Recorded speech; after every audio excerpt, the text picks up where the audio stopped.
So good morning and welcome up to the Sunday service for the Center for Spiritual Living, Space Coast. My name is Reverend Dr. Ron Fox, and I welcome you here. I welcome everybody here today. And if you haven't done it, good time to kill your phones. And if there's anybody watching during the week that's never been to a Center for Spiritual Living, we believe there's one God, many paths to that God, and we're here to love, honor, and support you, no matter what your divine path is. And the Center for Spiritual Living Space Coast is a safe haven for people of all beliefs and lifestyles, whoever you are, and wherever you find yourself on your journey of faith, you're welcome here. Our practitioner and reader this morning is our practitioner emeritus, Becky Fox. Next week is Unexpected Income Sunday. So set the intention that somehow, some way, unexpected income is going to come into your life. And next week, we'll give you the opportunity to share your story and to share some of your unexpected income with us. The book group, last week, we completed our book and we voted on a new book. And the new book that we're going to be reading is Tuesdays with Maury. And I know Becky and I read it years ago, and it's a really powerful book. And the last 24 hours, our life, I'm going to talk about it for a minute in my message, synchronicity has kind of come into us. And Maria Shriver has a Sunday paper that she publishes. She took the summer off. Today was her first day back. And I just went on when I saw it to kind of peruse because I don't have time to read it. And lo and behold, there's an article and an interview with Mitch Albom, who's the person that wrote Tuesdays with Maury. I want to read a piece to you about what this book is about. So the lady, her name is Stacy Lindsay, who wrote the article. She said, 25 years ago, Tuesdays with Maury was first published in the memoir of unparalleled scope. Best-selling author and journalist Mitch Albom chronicles his meeting with his beloved college professor, Maury Schwartz, a man dying from ALS. Oh my goodness. Their conversations covered the greatest life pillars: love, death, commitment, regrets, aging, fear, and more. And she writes, I won't read the whole thing, about how the book is about the power of seeing what matters, that it's about relationships, and we can have deep relationships, whether it's people of our own age or people 40 years or elder. And she wrote, when I first read Tuesdays with Maury, I was in high school. Now in my early 40s, I again picked up the book. Light in size, it's thin book, light in size and page count, but beautifully raw from the start to find greater meaning in it today. Perhaps that's because I'm older and more sentimental, or like Albom, I too have lost a life-changing mentor 40 years my senior.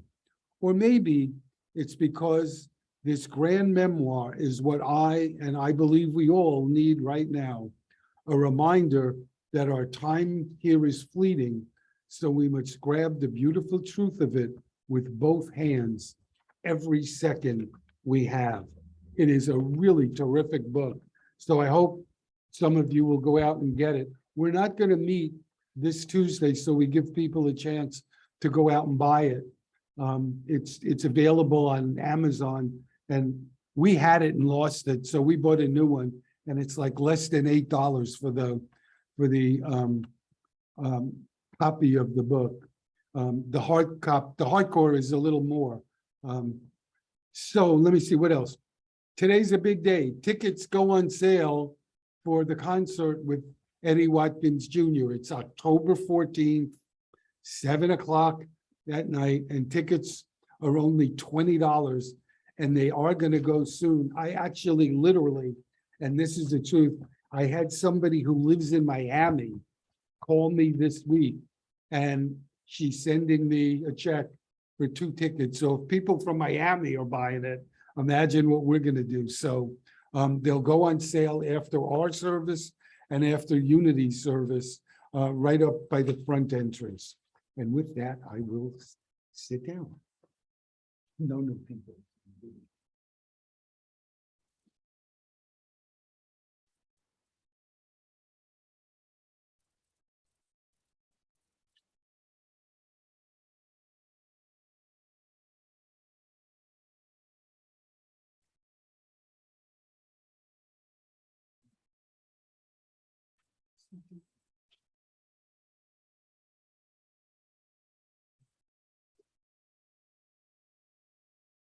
And so as we begin this time of sacred quietness, I just want to briefly say that when Ron and I took our vacation in New York City this past summer, one of the highlights that we did was take a tour of the 9/11 memorial. And it was so touching. But one of the things that happened was that we went into a room, and it was fairly dark, and they would project on the wall each person whose life was taken that day. And it was so breathtaking because not only did they show their picture, but their names, and also either a written or an audio description of who they were as a person. And when I left that room, I took away a better feeling of who these people were, instead of just seeing their names listed. You actually went away with a feeling of their humanity. And so as we enter into this morning's prayer, I would like each of us to hold in our hearts, remembering each person whose life was taken that day, to open up the love, to open up this energy of love and light.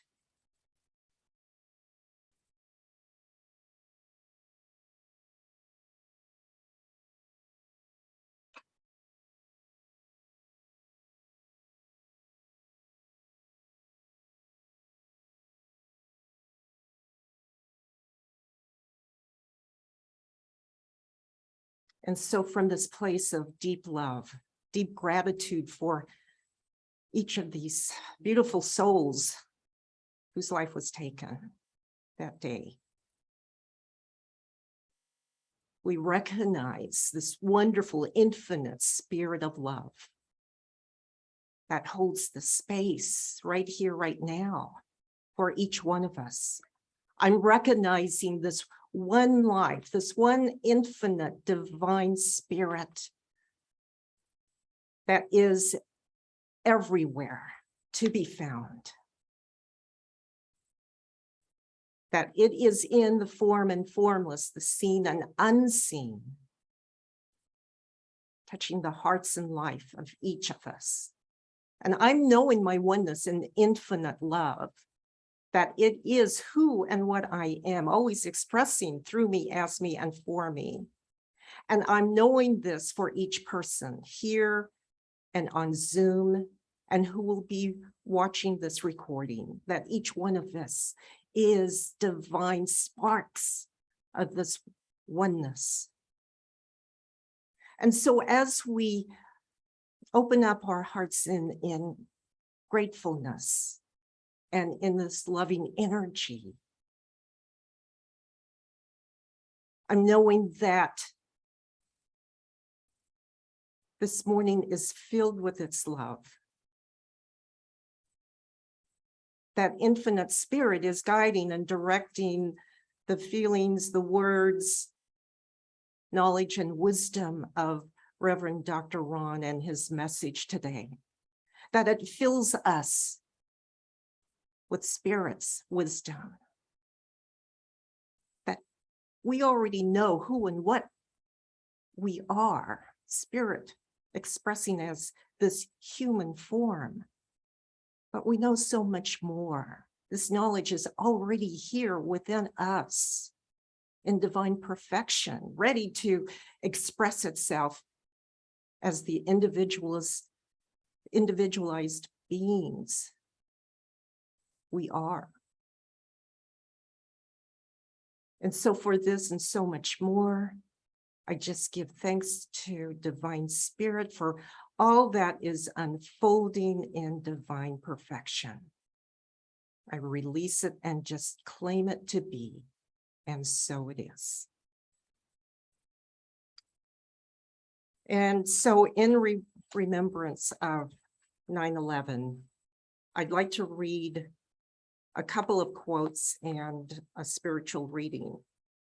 The first one is by John Kerry, who was a senator and also served as Secretary of State under Barack Obama.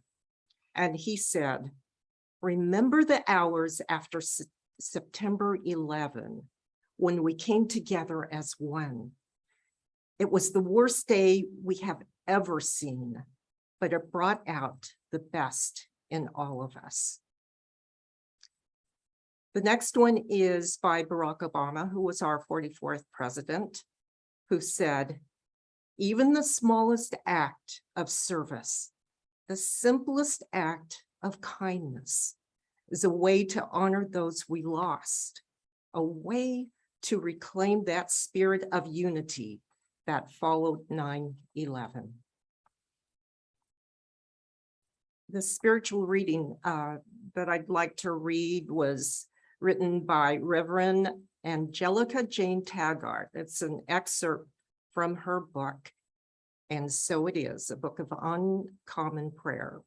So she writes, "Back in the early 90s, there was a sitcom on TV called Dinosaurs.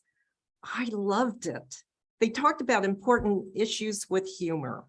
In one program, the two-legged dinosaurs and the four-legged dinosaurs were fighting over the rights to a particular pistachio orchard. One side started carrying signs that read, 'We are right.' The one painting the signs got tired of writing all of that out, so they just put the initials WAR. Flash forward to September 11, 2001. No matter where we were or what we were doing, we all remember that date. It was the day the universe as we knew it toppled. Chaos reared its ugly head and smiled a horrific grin, and all hell broke loose. A reactive mode set in with a vengeance, one whose effects we are still experiencing today. Our world changed in an instant, all because someone somewhere thought they were right and everyone else was wrong. Today, I invite you to honor those who lost their lives on 9/11 and those that are still suffering the effects, whether physical, mental, or emotional, by examining your life to see where you are stuck in "we are right." It could be an issue with a neighbor, a boss, a spouse, or even someone that's not in your life any longer. Whoever it is, you will know by the energy that you feel in your body when you think about them. It's time to give those people safe passage through your mind and heart.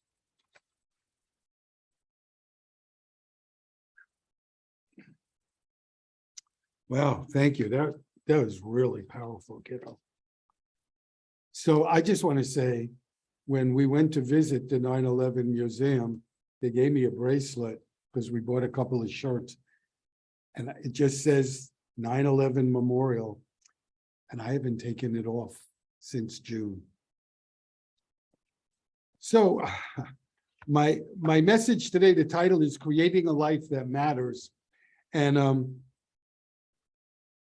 I said this morning when I was doing the announcements that I just go on the internet and I see something that really fit to talk about for Tuesdays with Maury. Well, last night, before we were going to bed around 10 o'clock, I go on Facebook and one of my minister friends, Teresa Fieberts, had something on there when I looked at it and I said, oh, Teresa, I like that. I'm going to use it tomorrow. And she sent me back a heart. And I just want to read it. It just fits to what I want to speak about this morning. And it's titled The Voice by Shel Silverstein. And he wrote, there is a voice inside of you that whispers all day long. I feel this is right for me. I know that this is wrong. No teacher, preacher, parent, friend, or wise man can decide what's right for you. Just listen to the voice that speaks inside. So again, I said I wanted to speak about a life that matters. And I want to begin telling you a story from the book Noble Purpose by Barry Herman. And so he starts out and he tells a story about a Korean man who he calls a shoe shine operator. And so what this gentleman does is he shines shoes. And he's shining one day a pair of old loafers, old black loafers from a younger man. And he's meticulous in what he's doing. He's just doing such a fabulous job on this pair of old black loafers that the young man says to him, may I ask you a question? Tell me, what motivates you? And he responds, every time I shine a pair of shoes, my son gets to go to college. And Barry Herman said, this gentleman, he had a noble purpose that at the end of his life, his legacy isn't going to be about how many pairs of shoes he shined, but it's going to be about the opportunities that he made possible for his family. And, you know, we all have a noble purpose. And what it is, it's something, I'm going to give you a couple of definitions in this, but it's something that offers a greater opportunity to somebody else. It's a purpose we have that's within us, and we all have the ability to reach it. In fact, Herman says it's our birthright, just waiting to be discovered. And I know there's some of you here right now that, and Ginny's watching on Zoom, that might remember years ago when Ginny was facilitating the book group, one of the books we read was by Eckhart Tolle. And Tolle talks about purpose also. And he said, we all have a purpose and there's no substitute for finding it. He said, we have an inner purpose and we have an outer purpose. And he said, our inner purpose is to awaken. And he said, that's the purpose of all of humanity. And when we awaken from that purpose, when we awaken, what drives the world doesn't drive us. That because we become inner driven. When we go within, we become inner driven. And Ernest Holmes, in his way, speaks about that too. He talks about the fact that our word, what we put out into the universe, is the law of our life. And so when we believe that will live a purposeful life, we do, because the universe is going to support us. The universe is going to be there for us. We kind of meet the right people. And what we do, we have synchronicity in our life. Becky always tells me her favorite word in the English language is synchronicity. And I just remember, as an example, years ago when I had my own business, I was trying to get a hold of somebody and I couldn't get a hold of her. She wasn't returning my phone calls, and we were buds besides being business acquaintances. And so I just decided one day, I worked from home, that I was going to get out of the house. I was going to drive. We lived in Southern California, to this big park in Irvine, where they had all restaurants and everything. And I was just going to walk around, clear my head, and buy myself lunch. And speaking of synchronicity, who do I literally, physically bump into, because I'm not paying attention where I'm walking, but the person that I've been trying to get a hold of, who says to me, "Oh my God, Ron, I am so embarrassed. I know you've been trying to get a hold of me. I've been so busy. You're on my list." She said, "Have you had lunch yet?" I said, "No." She said, "Come on, I'll buy you lunch." And we closed the deal at lunchtime. That's kind of an example of synchronicity. The universe opens up to us in ways we don't expect. And why does it do that? Well, Holmes says it does it because we're surrounded by this intelligent law that acts upon our thoughts. And we can use this law consciously. And when we do, the universe opens up to us. Joseph Campbell also wrote about creating a meaningful life. And he said, when we take one step towards the gods take 10 steps towards us. He said, what it takes is a change in consciousness. And he too talks about the world. And he said, you know, the odds of the world are determined by the world's beliefs. But if you don't subscribe to them, you aren't subject to them. And when we turn within, we rise above the beliefs of the world, and we find our guidance from spirit. And to me, that's pure science of mind, pure what we teach. So I want to read you a quote from Howard Thurman, one of the mystics of our time. He said, "Don't ask what the world needs. Ask yourself, what makes you come alive? And then do it. Because what the world needs is people who have come alive." So I want to tell you a story about somebody coming alive. When I moved to California, I did what's called outplacement work. I worked with people, some of them executives, some not, who were displaced. And I would help them prepare a resume and all of their marketing tools to go out and find another job. And I worked with a lot of senior executives, and a lot of them, their companies were very generous, and they would pay them while they were searching for another job. You know, keep them on the payroll for, you know, maybe 6 months, a year, whatever. Some companies were ultra generous, and when their person was laid off for whatever reason, they gave them a year's salary in a lump sum.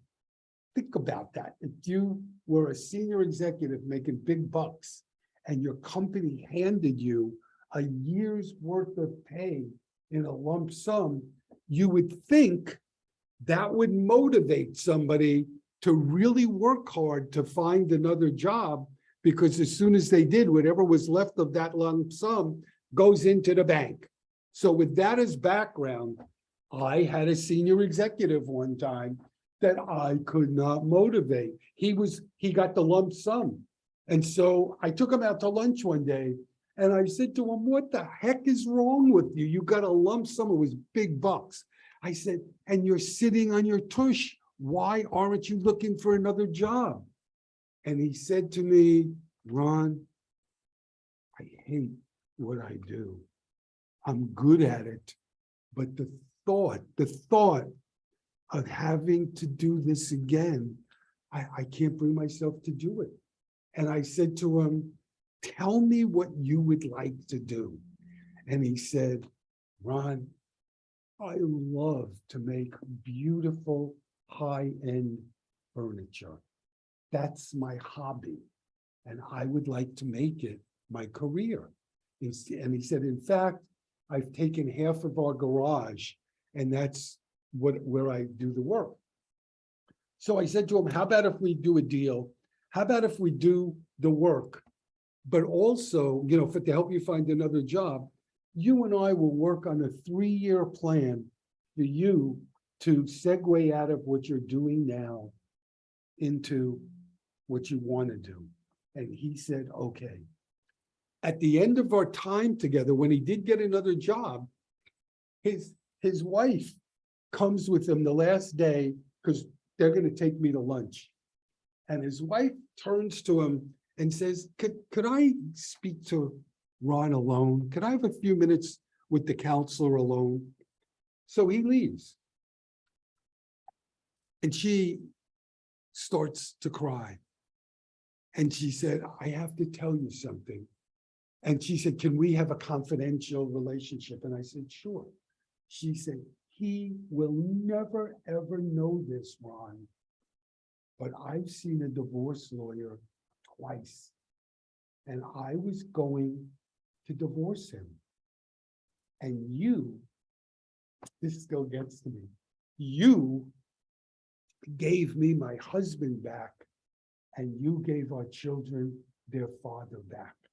He came home one day and he said to me, I got a 3-year plan to do what I want to do. And she looked at it and she said, I told him to hell with the 3-year plan. We can do it a lot sooner.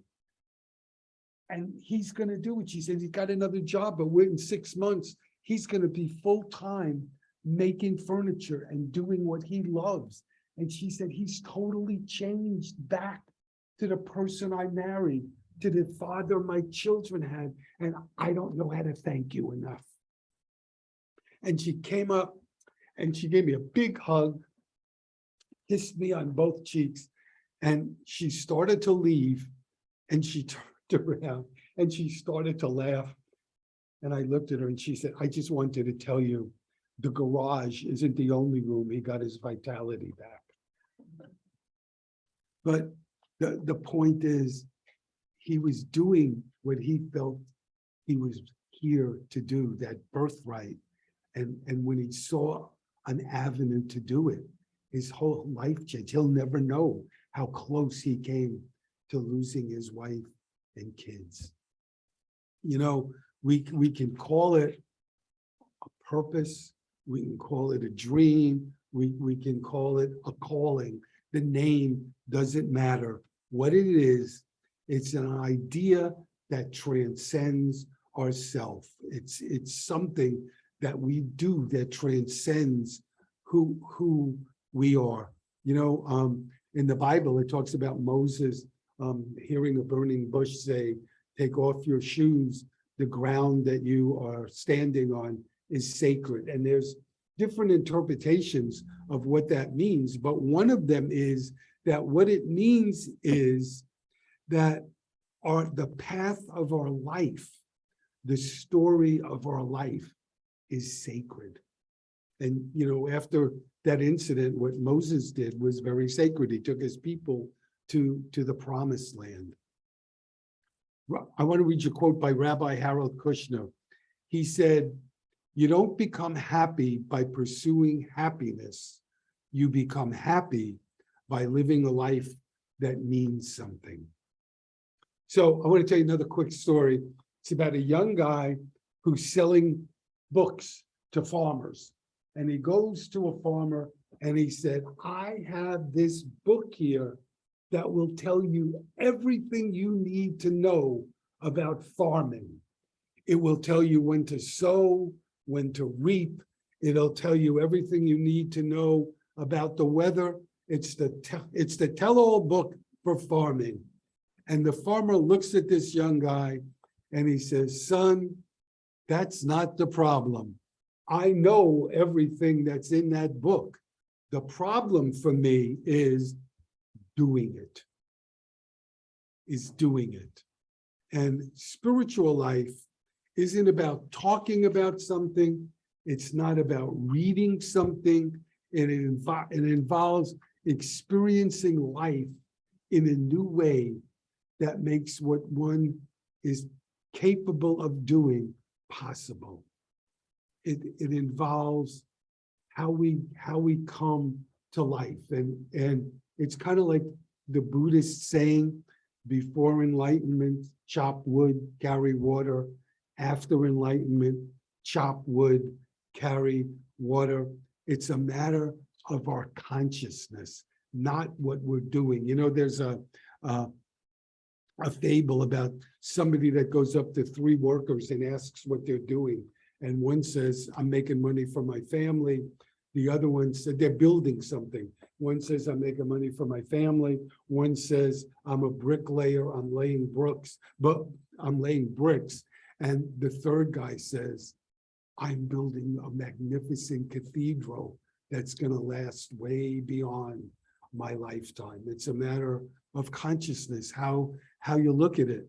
So a lady named Lynn Robinson, who writes some wonderful stuff, she asked the question, have you forgotten your dream? And she says, when you're stuck at a red light, what do you daydream about? When you're lying in bed awake before the alarm goes off, what are you daydreaming about? Because those hopes and dreams come from spirit. And Ernest Holmes says that he says the same thing. And he says that spirit wouldn't give us those hopes and dreams without some way of bringing them into manifestation, because that would be pretty cruel, wouldn't it? So a fellow named Robert Greenleaf says, nothing much happens without a dream. And if you want something great to happen, you need to have a great dream. And Mary Morrissey, in one of her books, says, here's the test to see if your dream is big enough. And there are 5 tests here. I'm just going to read them. One of them is, does this dream enliven me? Second one, does this dream align with my core values? The third one, do I need help from a higher source to make this dream come true? And the fourth one is, will this dream require me to grow into more of my true self? And the last one, will this dream ultimately bless others? So I was interested to read this week that researchers have done research on people that have lives that are meaningful. And what they found is people that have a life of meaning, people that have a reason to get up in the morning, they live longer. I thought that was really interesting. They live longer. And I kind of said this before, but finding a purpose doesn't necessarily have to be with your career. It can be with a hobby. It could be volunteering. It could be with family. It could be with relationships. And so I read something by a fellow named Richard Leader, who does work on a meaningful life. And he addressed 3 questions in the article. And the first one I thought was, to me, the most important. He said, the question is, what is the one thing an average person can do to have a more meaningful life? What is the one thing that an average person can do to have a meaningful life? And he said, the answer is to answer the question, why? Why do I get up in the morning? That's the question. Why do I get up in the morning? And I've spoken about synchronicity a bunch of times today. Well, once again, last night, Becky and I were watching a show on HBO by Bob Costas. It theoretically is a sports interview show, but he covers all kinds of things, and he's a fabulous interviewer. And he was interviewing last night Nick Saban. Nick Saban is the coach of Alabama, the football team, and he's won 7 national titles. He's won every award you could win, and he's 70 years old, going on 71. And Costas said to him, "You look like you're in great shape. You don't look like you're in your 70s." He said, "But do you think of retirement? Are you starting to think of winding it down and retiring?" Now, remember, the answer to the question this fellow, Richard Linder, said is, "Why do I get up in the morning?" And Nick Saban said, "That scares me no end." He said, "If I retired, why would I get up in the morning? What would energize me? What would make me feel alive?" He said, this is what does. Being here, doing this job, interacting, with the young men and whatever. He said, so no. And in effect, he was saying, this is my life's purpose. This is what I do that makes me feel real and whole and whatever else. Just what Leader was saying. The second question Leader said, by the way, is do people need to have a spiritual practice? And he said that purpose is actually spiritual because it's compassion in action. And the third question was, is it ever too late to find the purpose? And he only gave a one-word answer to that. And the word is never. It's never too late for us to do that. We can always ask ourselves the question, is this the kind of life I want? Do I feel fulfilled? And what is my purpose? And am I fulfilling it? So I want to close with something that Ernest Holmes wrote in his book, The Thing Called You. And he wrote, guard well this garden of your mind.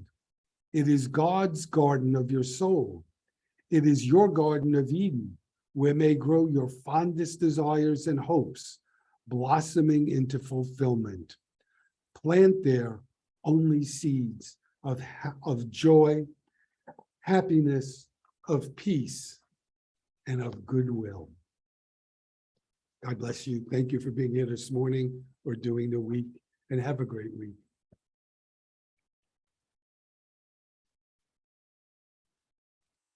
Usher to come forward. And if the rest of us could repeat the prosperity, I got a feeling I'm going to do this alone. The prosperity affirmation and the bulletin. I live in a consciousness of good. Ooh. Divine love blesses and multiplies all that I am, all that I have, all that I give, and all that I receive. Thank you, God.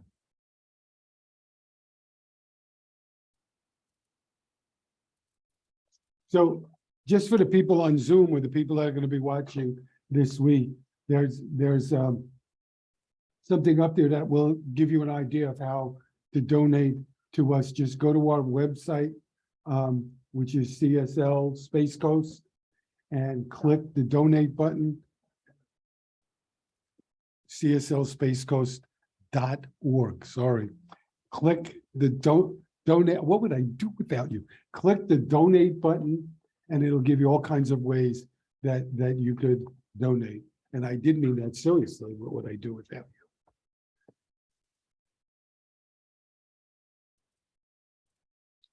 So if we could take a moment and just go within and just know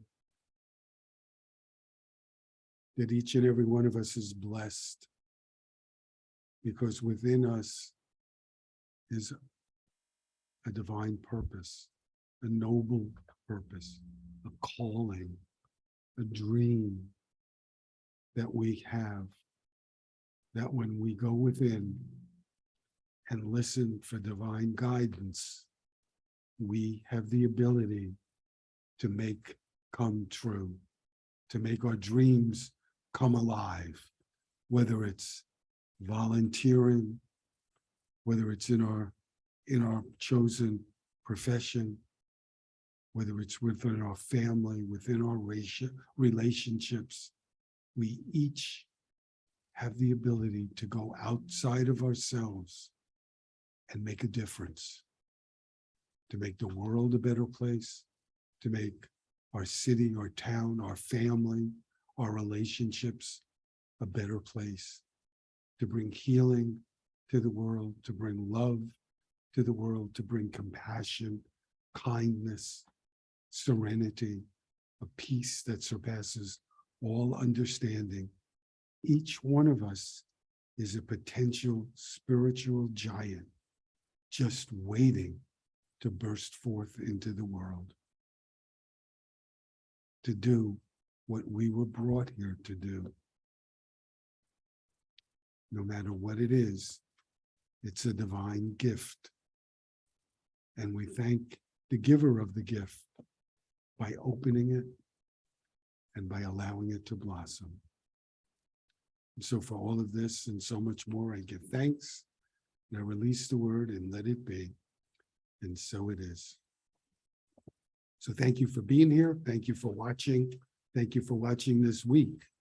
And so for those of us that are here, if we could stand and we'll sing our closing song and then do the closing affirmation. Stop recording, please.